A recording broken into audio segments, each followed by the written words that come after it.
こんにちは、笠尾です。感じてわかる絵画と絵本の絵の深読み教室を始めていきたいと思います。今回はですね、動画を作るにあたり事前に絵本から感じた違和感、そういうものに関してのクイズをですね、先に投稿して皆さんに見ていただくことにしたんですね。このクイズは絵本の絵の深読み教室の X ツイッターにもお知らせしております。ツイッターの方もですね、同じ名前でして笠尾の絵画と絵本の絵の深読み教室という名前でやっております。さてですね、今回も前回に続いて悪い本、こちらでございます。これ悪い本。これの深読みを続けていこう。第2回目ってことになりますね。ということでして、クイズもですね、悪い本から感じた3つの違和感に関するクイズを出題しまして、もちろんクイズといってもですね、決まった正解のあるクイズではなく、皆さんの発見力、洞察力、またはですね視点の置き方によって見え方も違ってくるというようなことでありますので、気軽にお答えいただければと思います。今回ですね出した違和感に関するクイズは以下の3つです。まずですね、違和感の1、本棚、ここですね、これ表紙見ていただくと本棚ありますよね。で本棚の上に動物のぬいぐるみみたいな人形いっぱいいますよね。でこれですね、よく見ていただくとこちらですよ。これはだいたいまっすぐ正面、つまり皆さんと目が合いますよね。ですがこちらですね、こちらはみんなどっか変な方向いてますよね。こっち向いてたり、これ上向いてたり、このこっち向いてますよね。でこれ上向いてますよね。というような感じでですね、皆さんと目が合わないと思うんですよ。なんでこちらとこちらは違うんだろうかと。クマは正面向いてますね。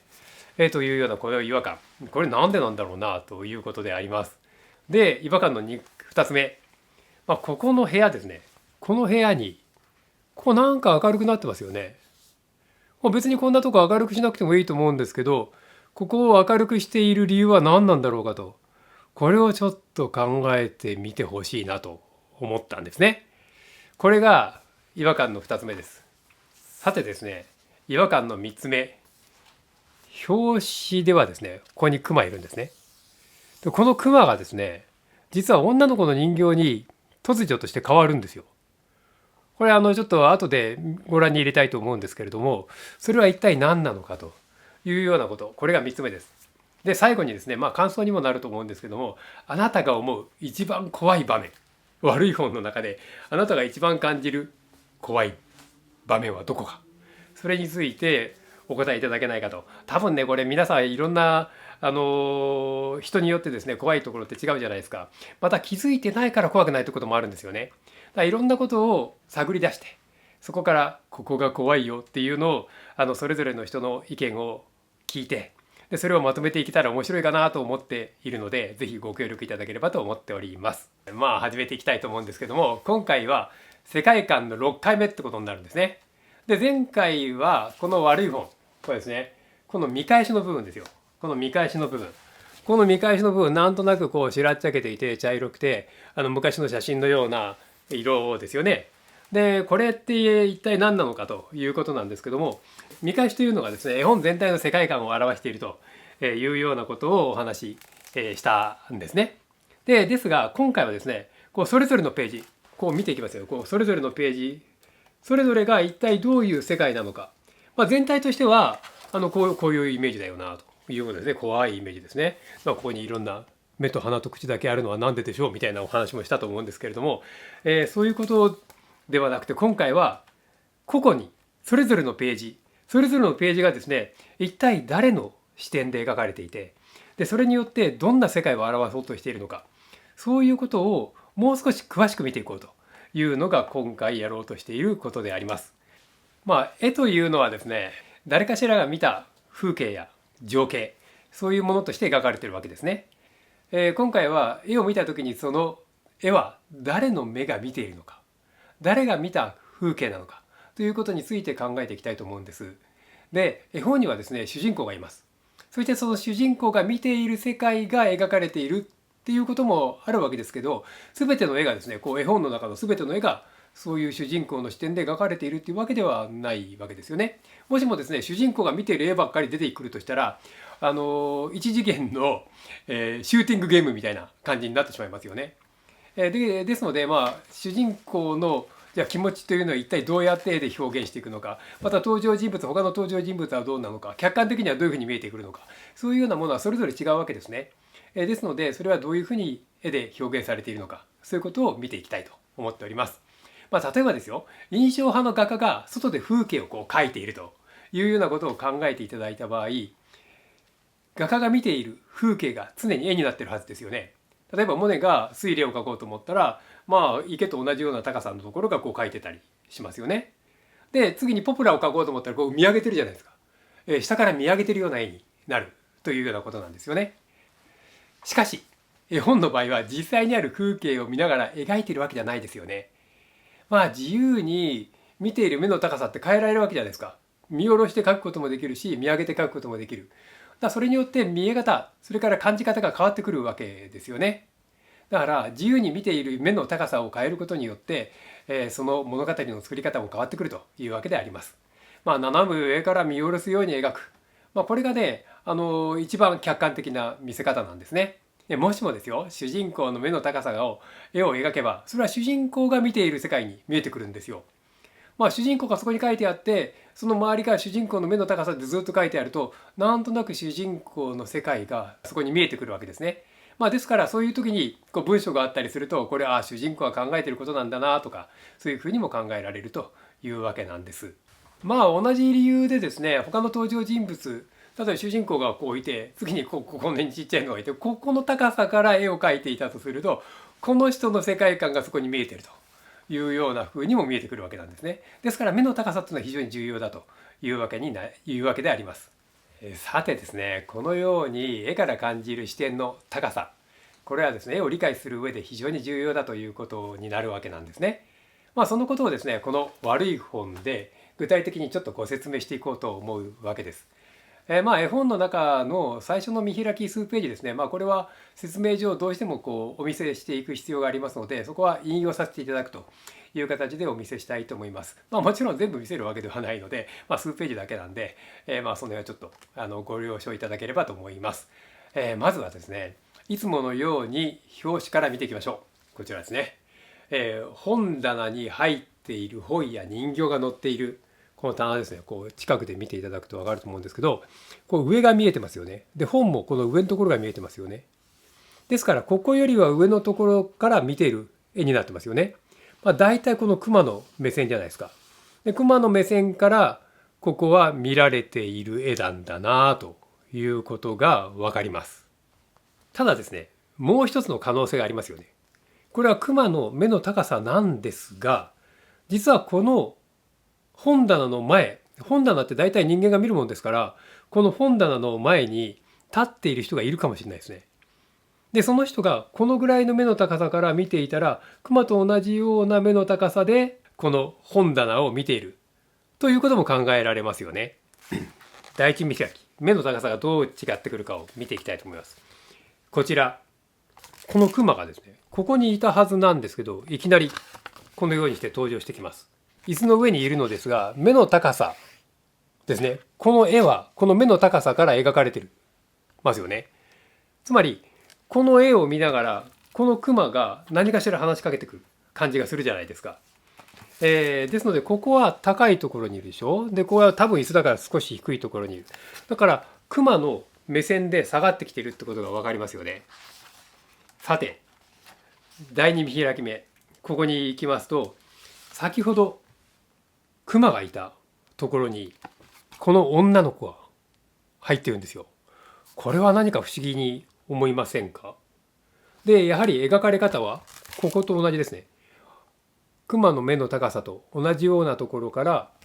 こちらも描かれていて、で、周りの人形はほぼほぼ変わってないです。ほぼほぼ変わってないというか全く変わってないです。で、壁のところですね。壁のところだけ光ってるって、先ほど違和感として光ってると言いましたけど、ここちょっと変わってますね。壁だけ変わってるんですよ。なんででしょうということです。これが2つ目の違和感として言ったことですね。さて、第3見開き、これが最後の引用になるんですけども、ここで見て初めて女の子が出てきます。女の子出てきましたね。でこれも目の高さは熊の目の高さですよね。この高さからこの絵は全体描かれてます。ですから先ほどまで棚の上の面が見えていたのが今度は棚の下の面が見えてますね。熊の目の高さからだと下の面しか見えない。女の子なら上が見えるはずなんですけど、これは熊の目で描かれているのでこうなってるんですね。ですからこう考えてみますと、最初の部分これ熊の目の高さ、それから次にここも熊の目の高さで、ここに来たら女の子、元の熊にいたところと同じ目の高さで、ここに来て、熊、椅子に座っている熊の目の高さだから全部が熊の目の高さなんですね。そういうことになるわけです。でここでちょっと気になるのは、女の子はここにいて、さっきいたこの人形が消えてしまってますね。消えてしまってるというか、女の子で隠れてるんですよ。なんでここで綺麗に重なるように描かれているのか、ここはちょっと気になるところなんですね、私からすると。これがですね、私が感じた違和感なんですけど、皆さんはいかがでしょう。ここまで見てきて目の高さ、絵を見たらですね、その絵というのは誰の目の高さで描かれているものなのか、これに注意していただけると、いろんなことが読み取れてくると思います。そうするとですね、違和感もまた感じられやすくなるんですよ。ですのでこのことはぜひ覚えていただければと思います。世界観、絵の中の世界観を見ていく上でですね、非常に重要な情報になります。ここから先は私のお話でちょっと聞いていただければと思うんですね。これですね、熊は悪に誘うわけですよね。こう悪い本ですから。悪い方に誘うんですよ。で、悪い本っていうのはきっと悪いことがいっぱい書いてあると。で、女の子は、今多分いい子なんですけど、その悪の道に誘うわけですよね。君は今そんなこと思ってないかもしれないけど、きっとそのうち、悪いことをしたいなと思うようになると。でその時には、この悪い本がいっぱい並んでいるここに戻ってくるによきっとっていうような話をずっとですねしていくわけです。でそんなことを聞かされて女の子は怖くなるわけですよね。で怖くなって逃げ出します。で逃げ出す時にもう逃げ出して後ろからですねそういう声が聞こえてくるわけですよ。で思いっきり逃げ出すので、まずここ2階にいるんですね。2階から階段を降りていくと。階段を降りていく時にもういかにももう落ちていく、転げ落ちていきそうな勢いで描かれてるんですね。普通にこうやって降りていくっていうよりもこんな感じで落ちていく感じなんですよ。そういう女の子がいて、で階段を降りる。で階段を降りたらもうそのまんま家を出ていく。家を出ていくんですけれども、家っていうのがちょっとね丘の上みたいなところに立ってるんですね。でその下が、そこからこう原っぱがあるんですが、原っぱはどうやらこう下がってるんですよ。でその下がっているところを女の子はこうやって走っていくんですよ。こうやって走っていくんですよ。でその走っていく女の子を上からですねカラスが見てるんですね。でカラスが見ていて、やはり先ほど女の子は、先ほどの、熊の声がずっと後ろから追ってくる、そういう状態です。でカラスがこう飛んできます。でカラスが飛んできて女の子も同じような格好して逃げていくんですよ。だからここで見るとですね、カラスのポーズとそれから女の子のポーズ、それがかぶってるんですね。どっちも響いてるんですよ。だからこれは両方を合わせているように見えますし、カラスがその先ほどクマが言っていたようなことと同じようなことを、追いかけながら喋っているのかもしれないなと思わせるようなシーンなんですね。でその女の子は、草原のような下り坂を降りていって、そうすると今度森の入り口に行きます。で森がですね奥に行くに従ってどんどん暗くなっていくんですね。で暗くなっていくんですけども、その先にですね急に周りの木が枯れていて光が差すような場所があるんですよ。でその真ん中に枯れた太い木があります。でその太い木のところにこの木の人形いますよね。この人形これだ、この人形とかこの人形、こういう人形が木の枝からですねぶら下がってるんですよ。なんかねこうちょっと見ると首つってるみたいに見えるんですよね。でそういうところに来て女の子はふっと立ち止まります。で立ち止まる。だけどこの絵はですね、先ほどの、原っぱのような坂を降りていく時には上から描かれてましたよね。で今度は下から描いてるんですよ。下から描いてる。なんで下から描いているかっていうことなんですね。で、下から描いている理由は次の見開きに行くと分かるんですけど、この木にぶら下がっている人形のその木の根元のところに、こちらの人形ですね。こういう人形がいて、で、真ん中にさっきの女の子の人形がいるんですよ。この子。この子がいるんですね。だからここら辺の人形が、首をつっちゃったようになっている、ぶら下がっている枯れ木の根元あたりにですね。で、その根元あたりから見上げているような絵として描かれてるんですね。だから上からカラスから見ている目になって、次に、さっきこの女の子の人形から見ているような絵になって、で次に女の子が見たぞっていう感じの絵になるんですよ。でそこで、木の根元に人形がいて、その子がまたさっきの熊と同じですね、悪い本への誘いをずっと聞かせてくるわけですよ。で女の子怖くなりますよね。で怖くなるんですけれども、一体どんなことができるかみたいなことを今度はですね、人形たちが自分で演じて見せていくわけです。何をしちゃうかっていうとですね、この人形ですね、この人形がここにいる猫、この猫の人形の、これ人形っていうかこれぬいぐるみなんですよね。ぬいぐるみなので中に綿が入ってるじゃないですか。でその綿を引き出しちゃって、でしかもそこにアリがいっぱい張っていると、もう終わったみたいな感じになってるんですよ。でそういうようなことを見せて、でこの猿がなんかまた視点の合わない目で女の子を、視点の合わない目で見つめるおかしいですけど、視点の合わない目をしたまま女の子の足にしがみついてるというようなことなんですね。でもう女の子は怖いじゃないですか。でもこんなことをして、こんなこともやっちゃう。つまり仲間ですよね。今まで仲間だったわけじゃないですか。仲間に見えますよね。だけどそんな子も簡単にやっつけてしまうぐらい悪いことできちゃう、そういう子たちだなってことが分かりますよね。でさらにですね、このさっき言った女の子の人形いましたよね。棚の上にこの熊の代わりに出てきた女の子の人形が女の子のところにはって寄っていくわけですよ。でそれが怖いので女の子はふって倒れてしまう。で倒れてしまうんですけど、その瞬間後ろから先ほど椅子の上に座っていたクマですね、このクマがものすごい大きくなって後ろからわっと出てくるんですよ。でそれを何かしら感じて女の子はふっと後ろを向くんですね。ふっと後ろを向いて、そうすると四つん這いになってるわけです。四つん這いになってるんですよ。だからそうなる前、女の子の人形は四つん這いになって這ってくんです。で今度は女の子自体がふって気づいてふって倒れているのでこんなになりますよね。同じ格好なんですよ。だからこの女の子の人形と女の子は先ほどのカラスと女の子が同じポーズだって言いましたよね。それと同じように今度は女の子の人形と女の子は同じポーズなんですよ。ここが私は一番ね怖かったとこなんですよね。でこのようにしていく、つまり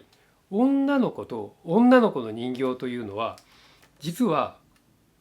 響いていると、同じもんであるというふうな設定なんだと思うんですね。ですので最初にちょっと見ていただいたここですね、女の子がいて見えない、これは実は2人が一緒には存在しないから見えないようにしているのではないかと思ったりもするわけです。こういうわけで、今ここまでお話ししてですね、私が出した4つのクイズですね、それについて答えていきたいと思うんですね。まずですね、最初に言ったこちらですね、こちらの目が合わない子たちと目が合う子たちで、これ見てみると絵本の中ではこちらはこちらをいじめてるというか加害者ですよね。この子は中の綿出されちゃうでしょ、これ首つってるみたいになっちゃうでしょ。そういうようなことでですね、こちらは被害者グループ、こちらは加害者グループみたいな感じで、その差がこの目に現れてるんじゃないかなというのが1つ目です。で、2つ目ですね、ここですね、この明るさ。ここ明るいって言いましたよね。ここでも明るいですよね。で、こことここ、よく見ていただくと、太陽の移動を表してますよね。ここの時はまだ朝早いんですかね。真横から太陽が当たってる。で、太陽がこう昇ってくると、奥の方まで来て、で、こう見えてくるという感じになっているような部屋の構造だと。つまり下がっているってことは太陽が上に上がってる。つまりここからこうなるまで結構時間経ってますよね。ですので、女の子はこの部屋に割と長い時間いたってことですよ。ですので、その長い時間何をしていたかっていうと、多分この本を読んでいたんですね。この本を読みながら、ああ、こういうこともあるんだみたいなことをちらっと多分考えた。で、そのちらっと考えたことが女の子の心の中でどんどんどんどん増幅されて、こういう本になってきたんじゃないかなっていうようなことを感じさせてるんじゃないかなと思うんですね。で、3番目ですね。棚の上のクマが本文中違う人形になっちゃう。女の子になっちゃう。それはなぜかっていうと、これはその悪い本そのものの心を表してるわけじゃないですか。で、次に女の子に変わった時には、女の子の人形と女の子、それがこう両方が同一視されてると。ですからもうここのポジションに女の子が入っちゃうってことですよね。だからもうここに来るんだよ君は。君はもうここに来ることを決定だよっていうような意味合いを持たせているだろうと思うわけです。